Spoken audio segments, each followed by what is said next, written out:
¿Cómo era la vida en México antes de la Guerra de Independencia? Hoy nos embarcamos en un fascinante recorrido por la vida en México durante el siglo XIX, justo antes de que la Guerra de Independencia cambiara el rumbo de la nación para siempre. Este era un periodo de grandes contrastes, donde la riqueza y el poder se concentraban en manos de unos pocos, mientras la mayoría de la población vivía en condiciones difíciles. Las tensiones sociales, las luchas de poder y las influencias externas estaban moldeando una sociedad que se encontraba al borde de un gran cambio. En este video, te traemos 15 datos detallados y profundos sobre cómo era la vida en México en esa época, describiendo desde las jerarquías sociales hasta la economía, la cultura y el impacto de las ideas revolucionarias que estaban comenzando a tomar fuerza. Prepárate para conocer a fondo el México colonial y entender mejor los cimientos de la lucha por la independencia. Número 1. La estructura social profundamente desigual. La sociedad mexicana del siglo XIX estaba firmemente dividida en clases y cada una tenía un lugar predeterminado en una jerarquía social casi inamovible.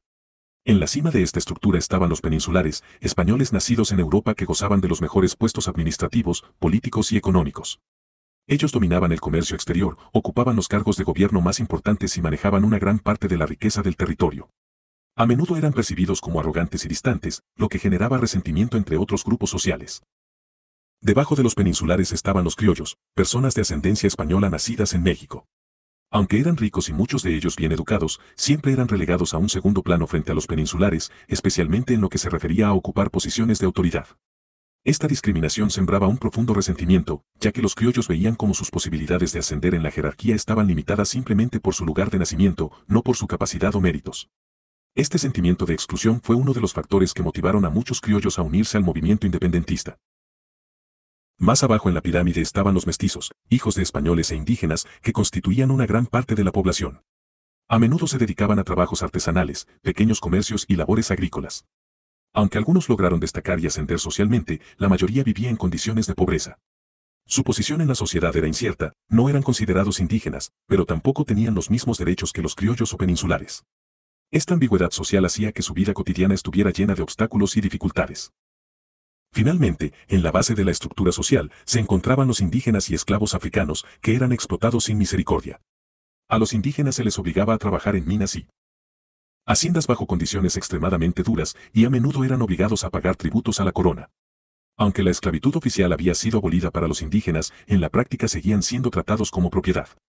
Los esclavos africanos, por otro lado, eran vendidos y comprados para realizar trabajos físicos agotadores, especialmente en las plantaciones. Esta estructura social tan rígida y desigual generaba tensiones que, con el tiempo, desencadenarían una lucha por la igualdad y la libertad. Número 2. Las enormes diferencias económicas y de riqueza. El siglo XIX mexicano era un reflejo de desigualdad económica extrema. Mientras que unos pocos acumulaban riquezas incalculables, la mayoría de la población vivía en la pobreza. Las haciendas, que eran grandes propiedades agrícolas, representaban la cúspide de esta desigualdad. Enormes extensiones de tierra eran propiedad de unas pocas familias de terratenientes, quienes controlaban la producción agrícola del país.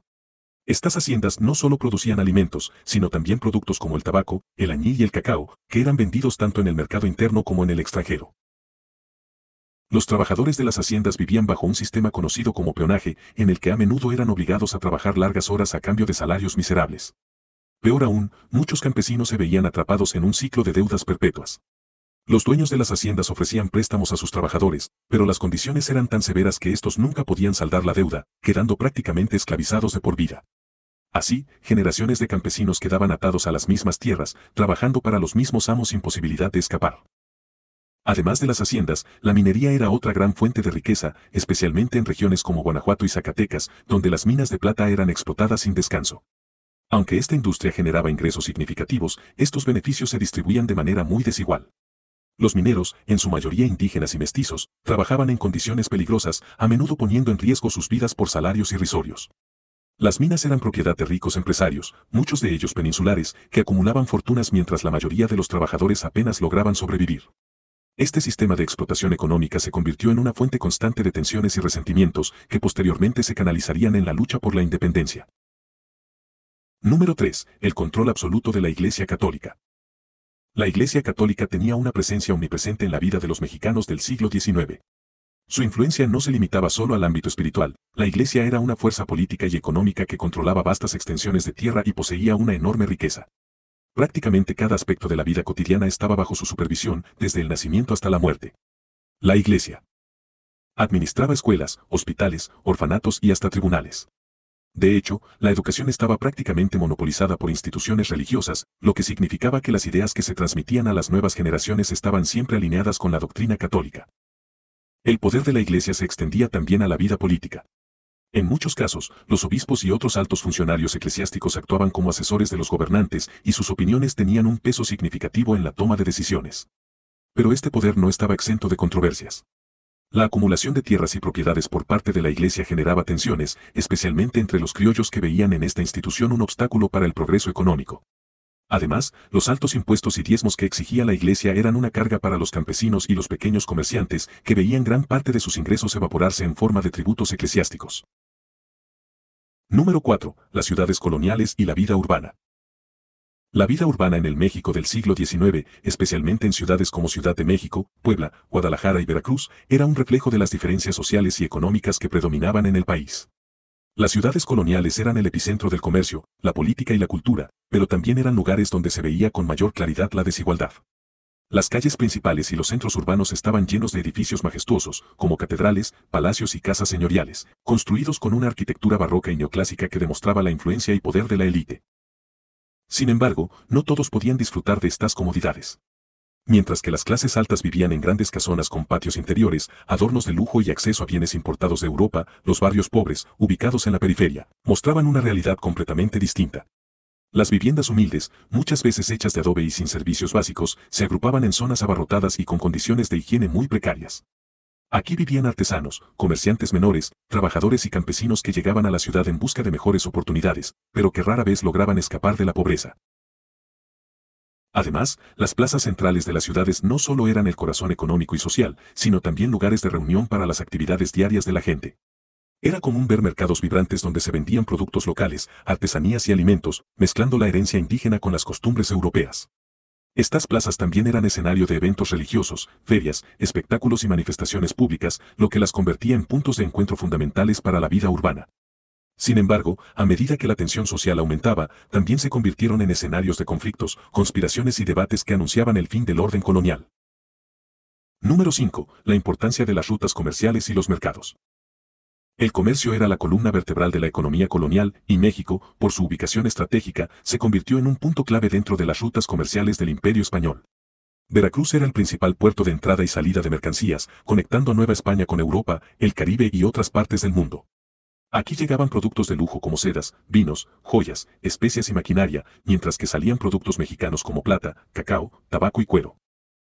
Una de las rutas comerciales más importantes era el Camino Real de Tierra Adentro, que conectaba la Ciudad de México con el norte del territorio, facilitando el transporte de metales preciosos desde las minas de Zacatecas y Guanajuato hacia el centro del poder.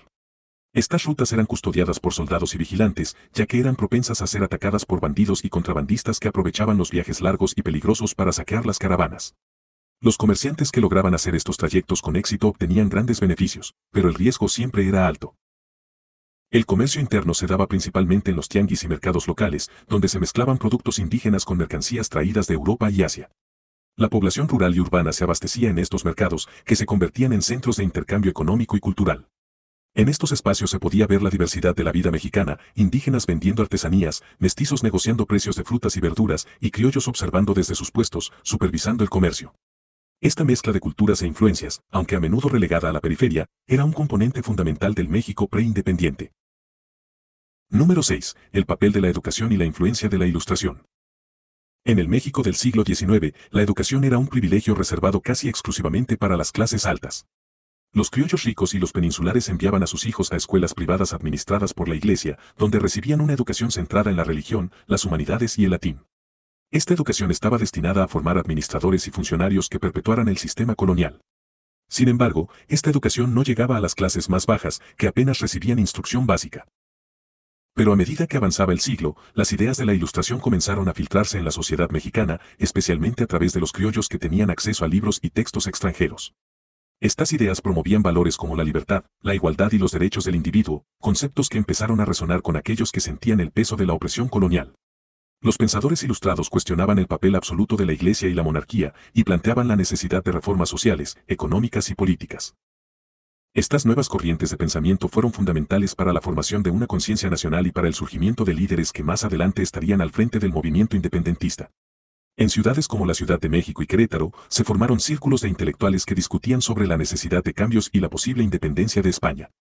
Fue este intercambio de ideas lo que sentó las bases para la conspiración y la organización de un movimiento que buscaba transformar radicalmente la estructura social y política del país. Número 7. El contraste entre la vida rural y urbana. En la transición hacia el siglo XIX, el México rural y el urbano vivían realidades completamente diferentes. Mientras que las ciudades eran centros de comercio, política y cultura, las zonas rurales estaban dominadas por la agricultura y una vida marcada por el trabajo en las haciendas.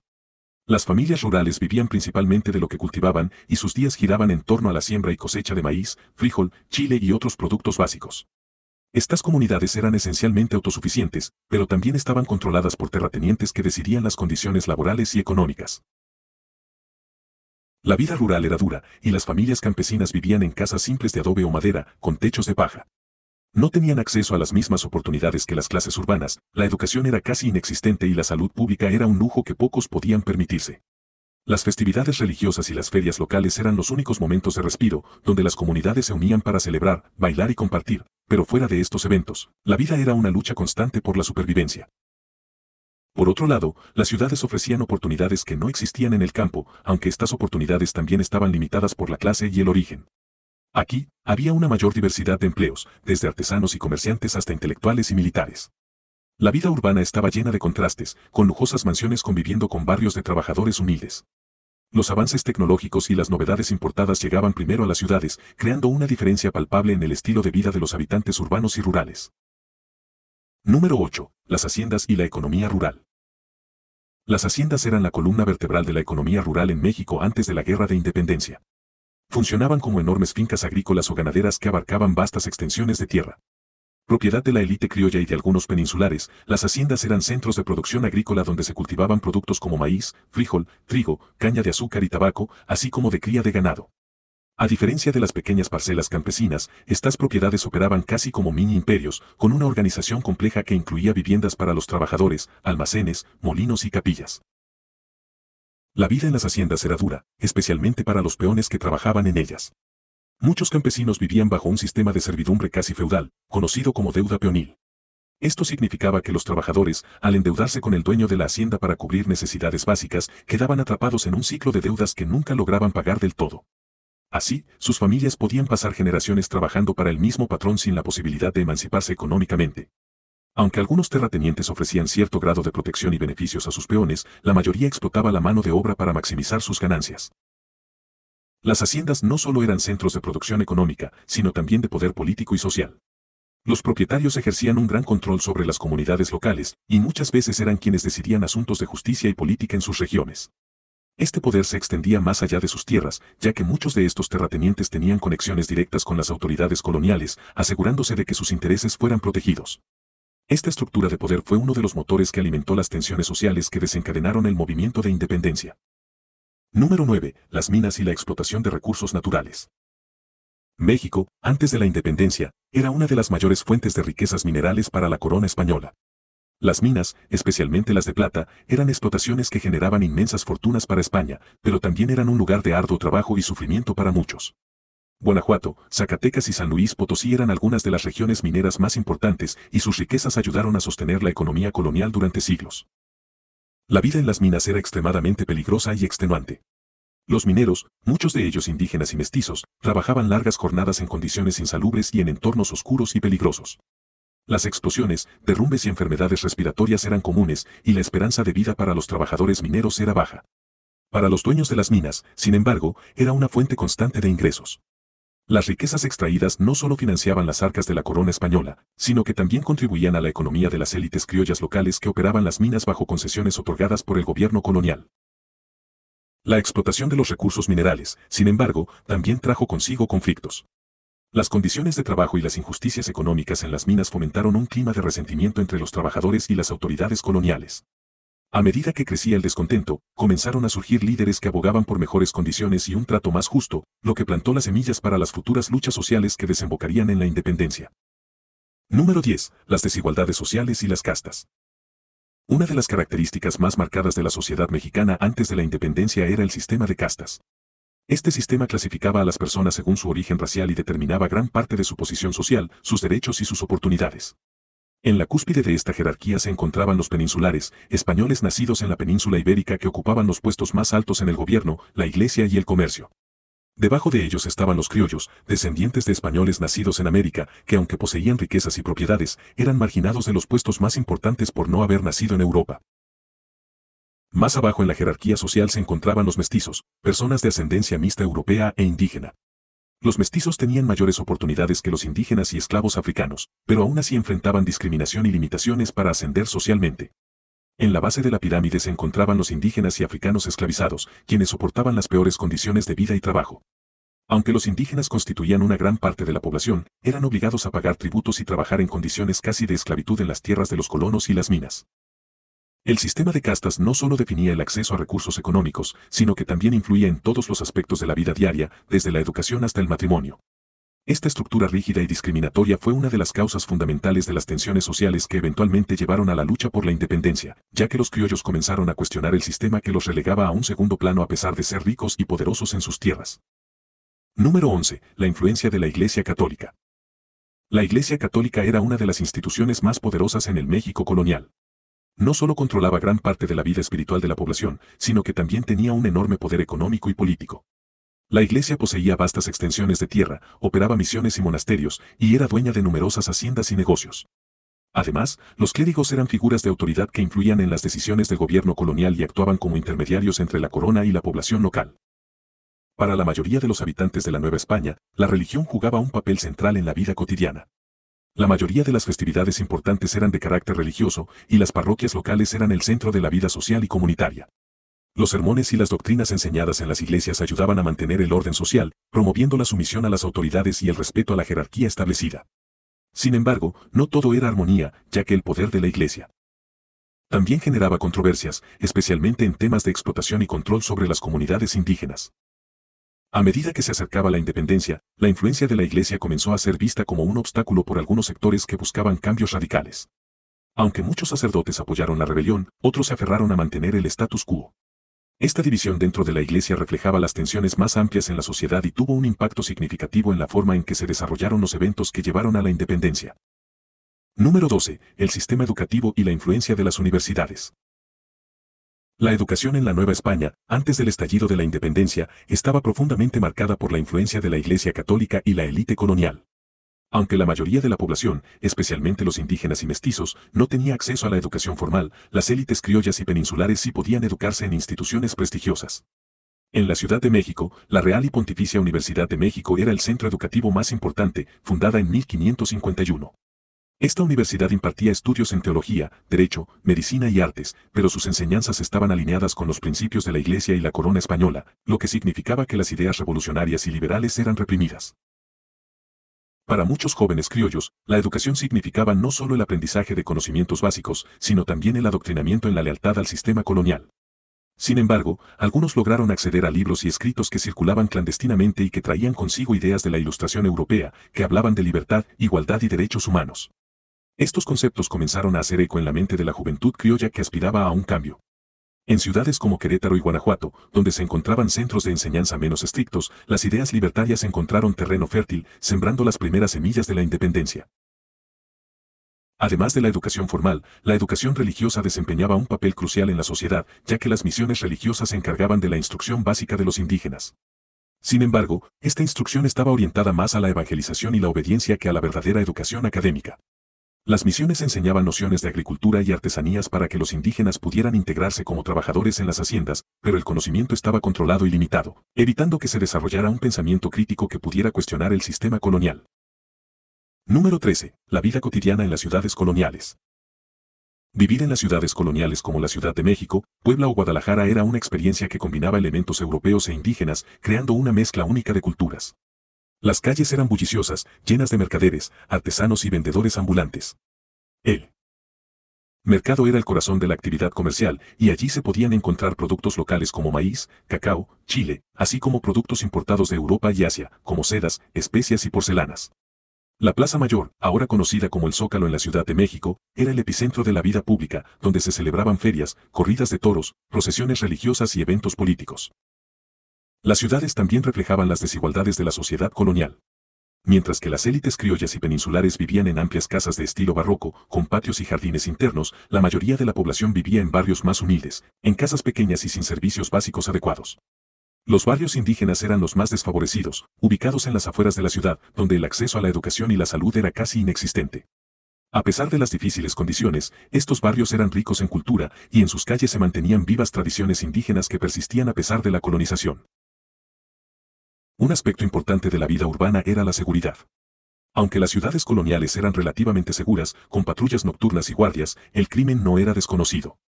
El robo, el contrabando y la piratería urbana existían, y a veces las bandas organizadas operaban bajo la mirada indulgente de las autoridades corruptas. Los conventos y las iglesias también jugaban un papel crucial, no solo como lugares de culto sino como refugios para los necesitados. Además, el repique de campanas marcaba las horas y los ritmos de la vida diaria, recordando a todos la omnipresencia de la religión en la sociedad. Número 14. Las artes y la cultura en la Nueva España. Antes del estallido de la independencia, la Nueva España era un crisol de culturas donde la música, la pintura, la arquitectura y la literatura florecían bajo la influencia tanto europea como indígena.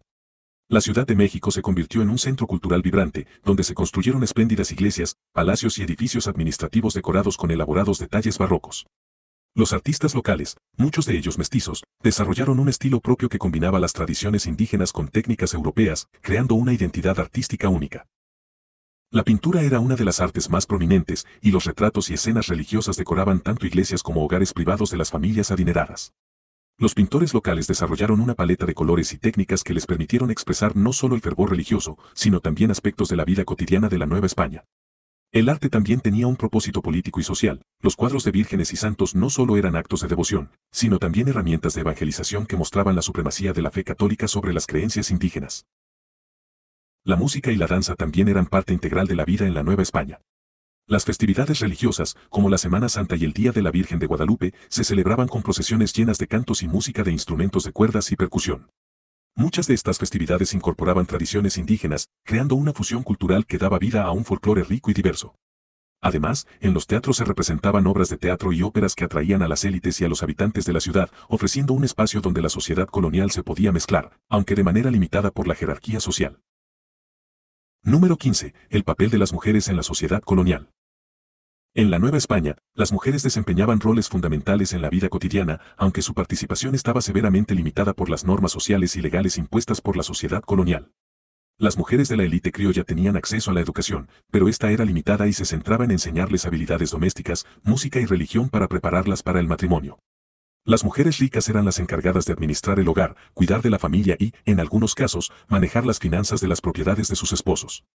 Aunque pocas, algunas mujeres lograron destacar en la vida pública y el mundo de las letras, como la célebre Sor Juana Inés de la Cruz, que se convirtió en un símbolo del intelecto y la creatividad femeninos en la colonia. Para las mujeres mestizas e indígenas, la vida era muy distinta. Ellas eran las encargadas de trabajar en los campos, vender productos en los mercados, y algunas se desempeñaban como sirvientas en las casas de los criollos y peninsulares. Las mujeres indígenas mantuvieron vivas muchas de sus tradiciones, transmitiendo conocimientos sobre hierbas medicinales, rituales y creencias que coexistieron con el catolicismo impuesto por los colonizadores. Además, en los barrios y comunidades rurales, las mujeres jugaban un rol crucial en la economía informal, vendiendo productos hechos a mano y alimentos que producían ellas mismas. A pesar de las restricciones, las mujeres encontraron formas de influir en la sociedad, especialmente a través de sus redes familiares y comunitarias. Muchas apoyaron movimientos de resistencia local, y algunas jugaron papeles clave durante la Guerra de Independencia, actuando como mensajeras, espías y proveedoras de recursos para los insurgentes. Estas contribuciones a menudo fueron invisibles en los relatos oficiales, pero fueron esenciales para la lucha por la libertad. En conclusión, la vida en la Nueva España antes de la independencia era una mezcla fascinante de opulencia y desigualdad, de esplendor cultural y de represión social. Las ciudades florecían como centros de comercio y cultura, mientras que en el campo, las haciendas y minas explotaban la riqueza natural y humana de la región. Sin embargo, bajo la superficie, se gestaban tensiones que poco a poco irían alimentando el deseo de un cambio. Las influencias de la Ilustración y el contacto con otras realidades internacionales sembraron las primeras ideas de libertad e igualdad que eventualmente inspirarían el Grito de Dolores en 1810. Desde los campesinos que trabajaban la tierra hasta los intelectuales que debatían en las tertulias de la ciudad, la sociedad mexicana estaba lista para un cambio. Y aunque la independencia trajo consigo muchos desafíos, también fue el comienzo de la construcción de una nueva identidad para el país, una identidad que celebraba la diversidad y buscaba la libertad de todos sus ciudadanos. Si te interesa seguir explorando la historia de México, no olvides suscribirte a Dog Historia. Nos vemos en el próximo video, donde seguiremos desentrañando las historias más fascinantes de nuestro pasado.